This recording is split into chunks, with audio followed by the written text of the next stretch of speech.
Hey guys, my name is Ethan, this is Carberra. Welcome to Series where I teach you how to code in Python. Today we are on to our second section. Obviously we've been past checkpoint number 1. Now we're getting into some more, not necessarily advanced stuff, but some more basics really, I suppose.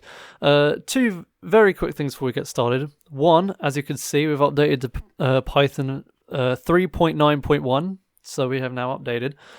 And also, I'm doing something different with my mic, so let me know if it sounds better or worse in the comments. Because I'm trying to get rid of some of the background noise, and this may cause problems, I don't know. So let me know how it sounds. But yeah, today we're talking about errors. One of the most important aspects of programming is knowing how to error handle, or knowing how to debug, because you're going to hit a lot of errors. Even when you're experienced like me, or even more experienced like someone far more experienced than I am, you're going to encounter errors quite a lot.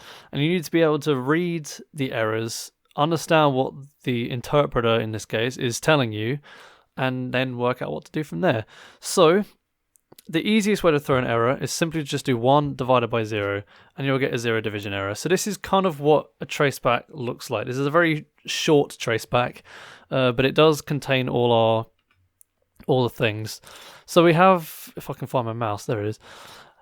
So we have this line up here, which is the traceback. It says traceback most recent call last. That means that it goes in order of all the operations it undertook. So in this, it just took 1 because it was just kind of the standard in. But it would have all sorts of different steps that it took to get to the error. And then it has, at the bottom, it has 0 division error, division by 0. So this is the error type. So every error is an object. It inherits from the main exception. And it is just...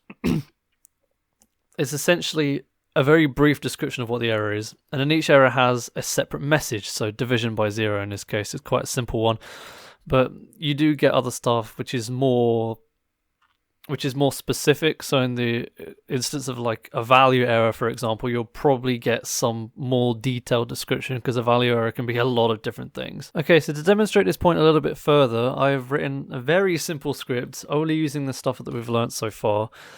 And I'm going to run this, and we're going to get an error. And we'll be able to see what an error looks like in a more real-world context rather than just the interactive mode.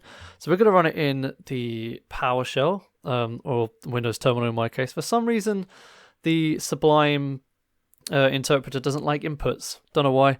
We're just going to do py error test.py, enter a number 1, and then we're going to enter 0. And you'll see we then get this error. So this is a little bit more like what you'd expect. So you see the traceback line again. You see this file, and it tells you what file the error is in. It tells you what line it is, and it tells you the function. And it just says module because it's top level. But if this was in a function, it would say the actual function name. And then we have the actual line in which the error occurred on. So val equals num1 equals divided by num2. So as you could tell, we inputted 0. That was num2, and we tried to divide 1 by 0. It says 0 division error, division by 0. And we get all that funky jazz. So that is basically how errors work. I'm going to go over a few different ones. So another one that's very important is a syntax error. So this syntax errors are extraordinarily easy to I'll just put it at the top so it hits immediately, to trigger. All you need to do is really this. I don't know why I selected T. And it will just give you an error. So with syntax errors specifically, it will actually point a little arrow to where the error was. So in this case, it's trying to indicate to us that we never assign anything to T. However, if we do, I'll probably do a better example. If we try doing that, I believe that will return a syntax error. Yeah, it will.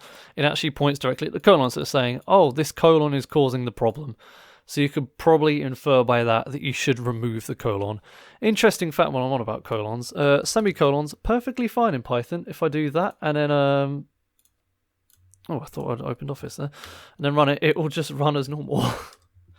Which is interesting. So if you want to use semicolons, you can. But no one uses semicolons in Python, so just don't do that. Put that back.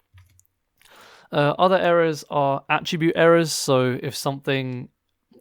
Well, this is more object-oriented programming, but it's sort of like a name error, which I should really describe first, which is essentially saying that you've used something that isn't defined. So if I do s plus equals 1, for example, get rid of this line. That's not what I wanted to do at all. Save that, load the terminal, bring that back up. As you can see, name s is not defined. So we haven't previously defined s, but we're trying to add 1 to it. So we'll get a name error. An attribute error is very much the same thing, except it's if a class attribute or an object attribute doesn't exist. Obviously, we haven't covered object-oriented programming yet. We're going to be doing that quite a bit down the line, but that is a different error that you can get. Another error is a value error, so let's see if I can trigger one. Okay, this is a type error. I was trying to go for a value error, but we got a type error. So this is an error that is related to an operation on a type, or more specifically an operation that isn't valid on a type. For example, you can't add a number to a string. As you can see, type error can only concatenate string, not int to string. So it does tell you in quite a bit of detail what the error is. These base messages have been updated recently, I think, because I don't think it gave you this bit before, but I could be wrong. I'm pretty sure around 3.8 some of the base messages got updated, which is quite nice. There you go, that's a value error. Ignore the name error above it. This was a genuine actual error that I received accidentally on trying to show off errors. GG me. But yeah, this is a value error, so could not convert string to float high. Oh, it actually tells you this. Yeah, this is definitely quite recent. But as you can see, this is related to this is more a numerical error, and so you get a value error off of it. These are kind of the base errors. They all inherit off an error called exception, which in itself inherits off base exception, but you probably don't need to look too hard into that. If you want to raise errors yourself, you can do that. So you can do raise type error. I'm not sure if type error will work. Can we actually do that? We can just raise type error straight up. So you can see we have risen type error, and type error has been risen. And we have actually exited the program because of it. There are ways of doing error handling, but we're not doing that in this episode. We're just talking about understanding actual errors. But I thought I'd briefly mention that you can custom raise errors.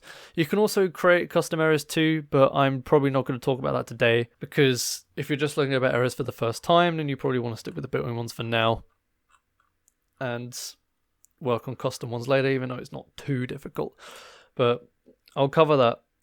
I might cover that in the try except episode. Actually, that should be kind of fun and easy to do. But yeah, I believe that's all there is about basic errors. There are a lot of built-in errors in Python, and every module has hundreds of errors. Well, not every module has hundreds, but some of them do genuinely have hundreds. So I can't really go over a list. Obviously, you can find error references online. If you're getting an error message, you don't know what it means, you can always Google it. Because Google will probably have some sort of answer, even if it's not in your specific context. You can apply that knowledge into your context and then be able to solve the problem yourself. So that is why understanding errors is so important, and why I'm doing it so early in the series, because you're going to run into them a lot, and you need to understand what an error traceback is. If you have any questions about anything to do with what you saw in this video, feel free to leave a comment below, or you can join the Discord server using the link in the description. While you're down there, I have all my socials down there, so Twitter, Facebook, Twitch, all that stuff, so you can go and look at those if you want. But yeah, that brings us to the end of the video. If you liked it, then say hello down below. If you really liked it, then consider subscribing and hitting the notification bell so you don't miss out on future uploads. And if you really liked it, then consider supporting me on Patreon. Of course, you don't have to, but a really cool thing of you to do. With that in mind, I'd like to thank my awesome patrons that I have so far. And I will see you next time, where we, let me look at my plan, talk about string concatenation. So a pretty important topic there. We're going to be covering a lot of different ways of concatenating strings and talking about which are the most efficient and which aren't. So I'll see you for that.